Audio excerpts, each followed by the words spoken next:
조나단 에드워즈 신앙감정론 제3부 제1장 첫 번째 표지 성령의 내주 335쪽부터 읽어보겠습니다. 우리가 지금 여기서 다루고 있는 하나님의 영의 감화라는 개념 가운데 많은 사람들을 잘못되게 한 것은 성령의 증거라는 어구에서 증거라는 말이다. 사람들은 증거라는 말을 자신들이 하나님의 자녀인 것을 주장할 근거를 주시기 위해 하나님의 영께서 그들의 마음에 행하시는 효과나 사역으로 이해하지 않고 마치 하나님께서 비밀스러운 소리나 생각을 통해 그가 당신의 자녀인 것을 내적으로 말씀하고 증거하는 방식으로 마음속에 직접 생각나게 하는 현상이라고 이해했다. 그들은 신약 성경에서 증거라는 말이 자주 사용되는 방식은 생각하지 않았다. 성경에서는 증거라는 단어를 종종 어떤 사실이 진실임을 선언하고 주장하는 것뿐만 아니라 어떤 사실이 진실임을 논증하고 입증할 수 있는 근거를 제시한다는 의미로 사용했다. 히브리서 2장 4절에 따르면 하나님도 표적들과 기사들과 여러 능력과 자기 뜻을 따라 성령에 나눠주신 것으로서 저희와 함께 증거하셨다고 말씀한다. 여기서 이런 표적들도 하나님의 증거라고 불린 것은 이 표적들이 말로 주장하는 성질이 있어서가 아니라 근거나 증거를 제시하는 성질이 있기 때문이다.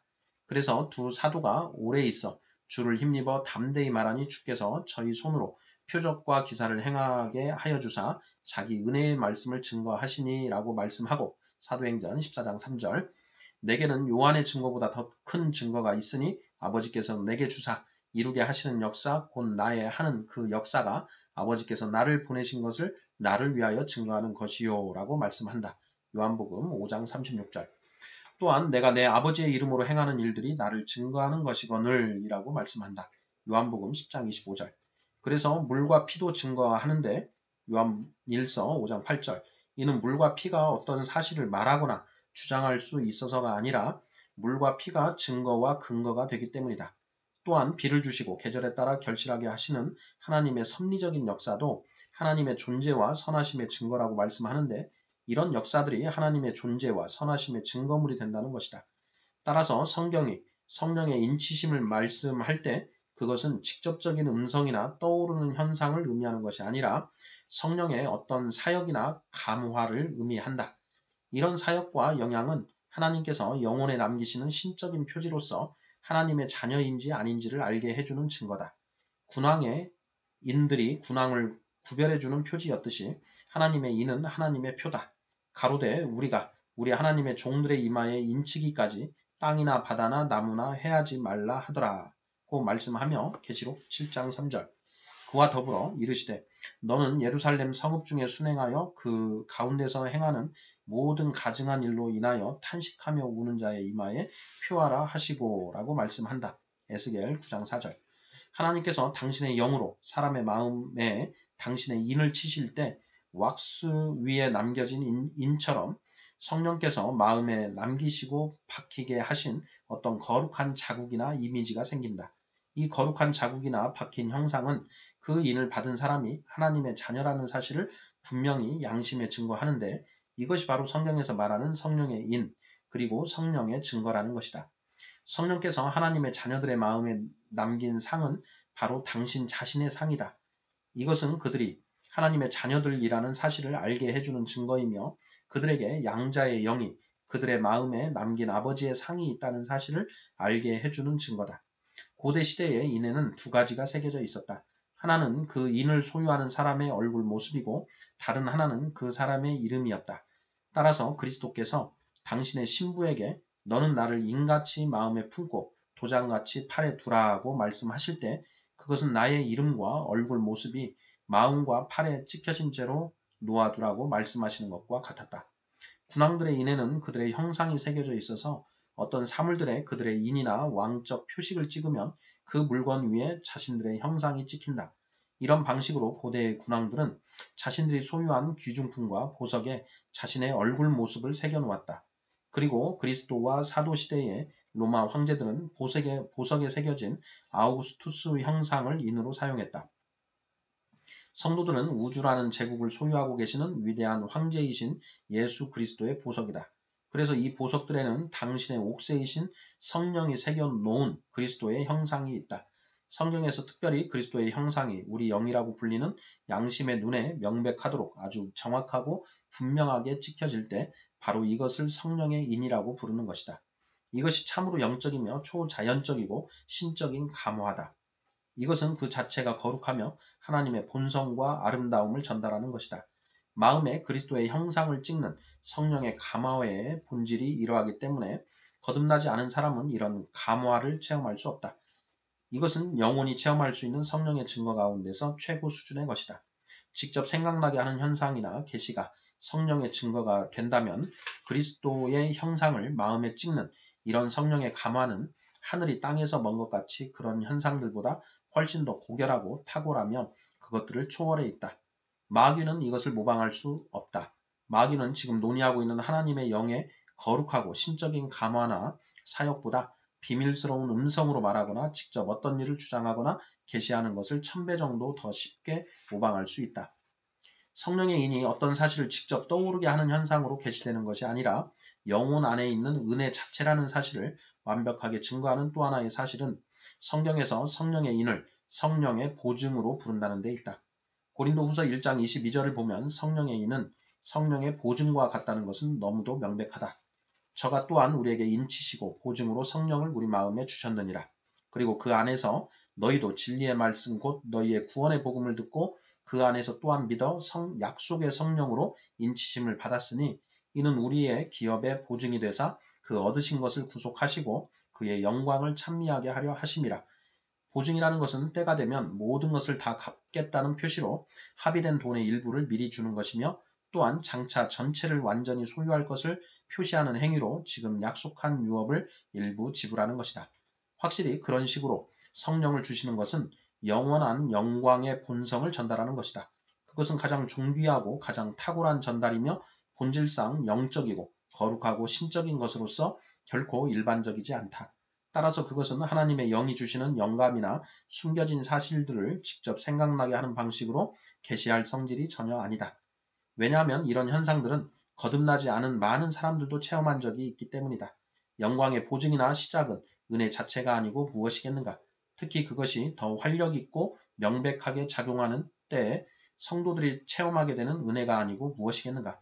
그것은 예언도 아니고 방언도 아니고 지식도 아니라 더 탁월하게 신령한 자애다. 자애는 언제까지나 떨어지지 아니하며 사랑이나 자애의 세계인 천국의 빛과 달콤함과 복됨을 미리 맛보는 것이며 그것의 시작이다. 은혜는 마음속에 심겨진 영광의 씨앗이며 영광의 여명이다. 따라서 은혜는 장차 받을 기업의 보증이다. 영혼 속에 있는 영원한 삶의 시작과 보증이 영적인 생명이 아니고 무엇이겠는가? 그리고 그것은 은혜가 아니고 무엇이겠는가? 택한 백성들을 위해 그리스도께서 사신 기업은 하나님의 영이시다. 그것은 어떤 특이한 은사들이 아니라 성도의 마음속에 생명력 있게 내주하시면서 마음속에서 역사하시며 하나님의 고유하고 거룩한 신적인 본성을 전달하시는 것이다. 바로 이것이 그리스도께서 택한 백성들을 위해 사신 기업의 총체다. 그래서 우리를 구속하실 때 성부는 구원자 또는 구속자를 보내주시고 구속자에게서 대가를 받으신다. 그리고 성자는 구속자와 구속의 대가가 되시고 성령은 구속자가 사신 위대한 축복 또는 기업이 되신다. 갈라디아서 3장 13절과 14절은 이 사실을 암시한다. 그래서 성령은 자주 복음 안에 약속된 축복의 총체라고 묘사된다. 이 기업은 그리스도께서 당신의 유언을 통해 그의 제자들과 교회에 남기신 위대한 유산이다. 이것은 천국에서 주어질 영원한 삶이라는 축복의 총체다. 성도에게는 성령이 내주하시며 생명력을 전달받아 천국에서 모든 빛과 생명과 거룩함과 아름다움과 기쁨을 누린다. 또한 성도에게는 이와 같이 성령이 내주하시며 생명력을 전달받아 땅에서 모든 빛과 생명과 거룩함과 아름다움과 위로를 누린다. 그리고 이 세상에서는 전달되는 정도가 미약하다.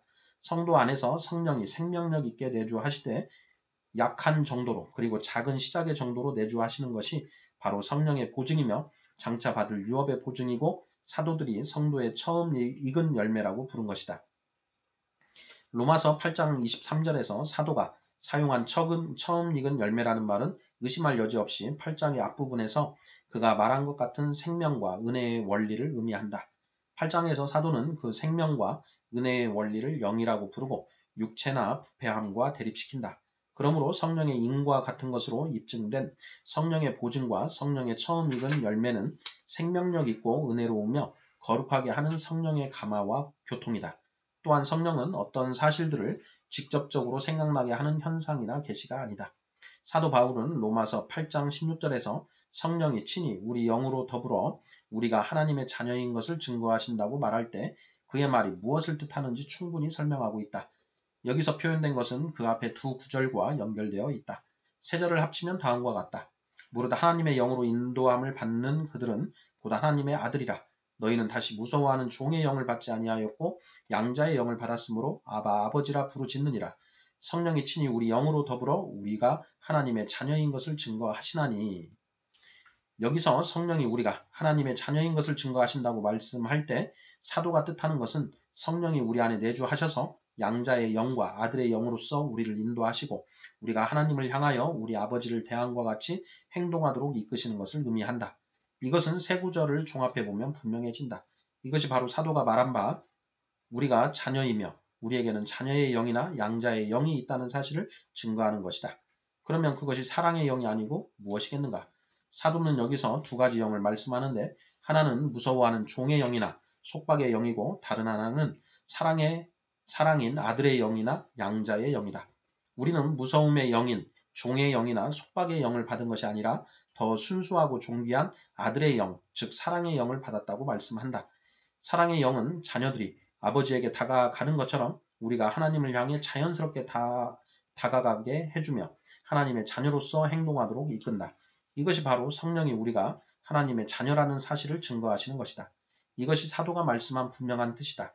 의심할 여지 없이 사도 바울은 의심과 두려움과 속박의 영을 물리치는 방법을 말씀하고 있으며 사도 요한 역시 자녀가 사랑의 영으로 승리할 것을 말씀한다. 요한일서 4장 18절. 속박의 영은 두려움으로 역사하며 종은 몽둥이를 무서워한다. 하지만 사랑은 아바 아버지라 부르짖으며 우리가 하나님께 다가가서 하나님의 자녀로서 행하게 한다. 사랑은 우리가 하나님의 자녀로서 하나님과 연합되었다는 분명한 증거이며 따라서 두려움을 내어 쫓는다. 따라서 사도가 말씀하고 있는 성령의 증거는 어떤 속삭임이나 직접적으로 생각나게 하는 것이나 직접적인 계시가 결코 아니다. 그것은 성도들의 마음 속에서 성령이 은혜롭고 거룩한 영향을 주시는 것이며 자녀가 지녀야 할 성향과 기질을 주는 것이고 어린이 같은 달콤한 사랑으로 하나님 앞에 서는 것이다. 이것은 두려움이나 종의 영을 내몰아 버린다. 사도는 반복적으로 성령이 육체나 부패함에 대립된 은혜의 원리로서 성도들의 마음 속에 내주하신다는 것을 분명히 말씀한다.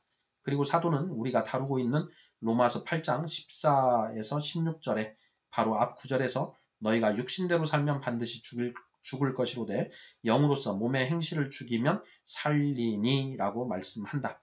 8장 13절.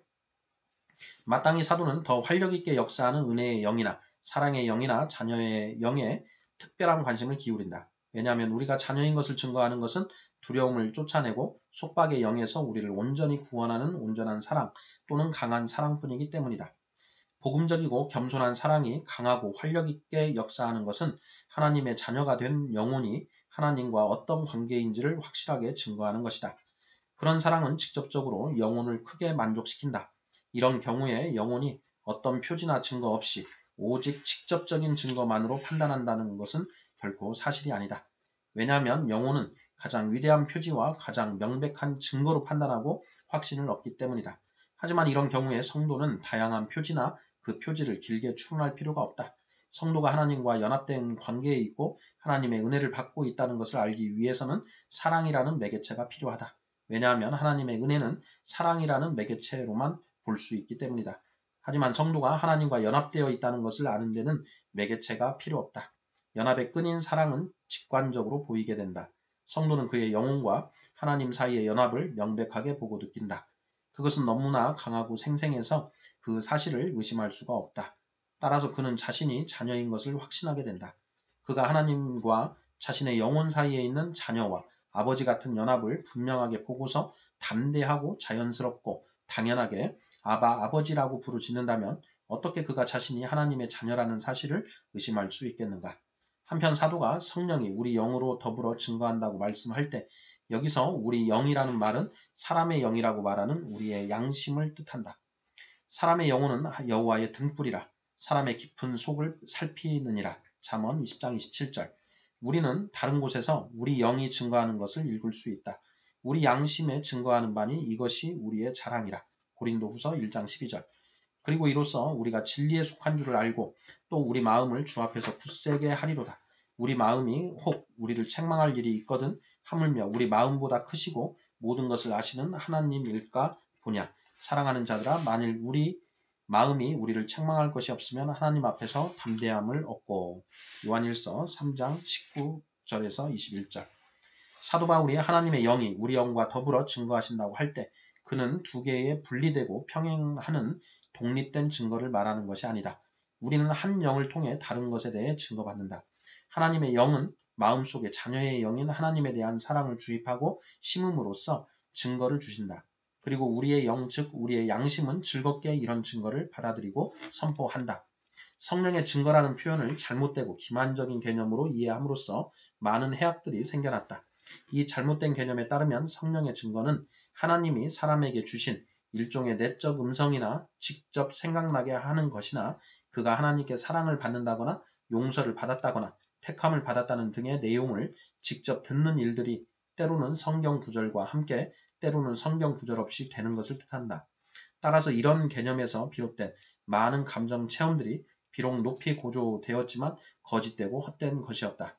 이런 잘못된 개념 때문에 수많은 영혼들이 영원히 멸망했다는 것은 두려운 일이 아닐 수 없다. 그래서 나는 2절에 긴 지면을 할애했다. 이제 은혜로운 감정의 두 번째 특징에 대해 논의해 보자. 네, 여기까지 해서 이제 3부 제1장 첫 번째 적극적 표지 성령의 내주에 관한 그 기술 내용인데요. 지금 마지막 결론 부분에서 본 것처럼 그 성령 하나님이 우리 안에 계시다는 것, 그리고 그 성령 하나님이 우리 안에 계심으로써 그 그리스도의 형상이 우리 안에 찍혀졌다는 것, 그거 자체가 참된 그런 적극적인 표지가 되는 것이다. 그 성령님의 내주와 그리스도의 형상이 찍히는 것, 그것이 아니고 단순히 어떤 그 내적 음성이나 어떤 말씀이 떠오르게 하는 것, 그리고 이런 것으로 내가 거듭났다라고 이렇게 착각해서는 안 된다. 이런 취지로 그 대체적으로 이해가 됩니다.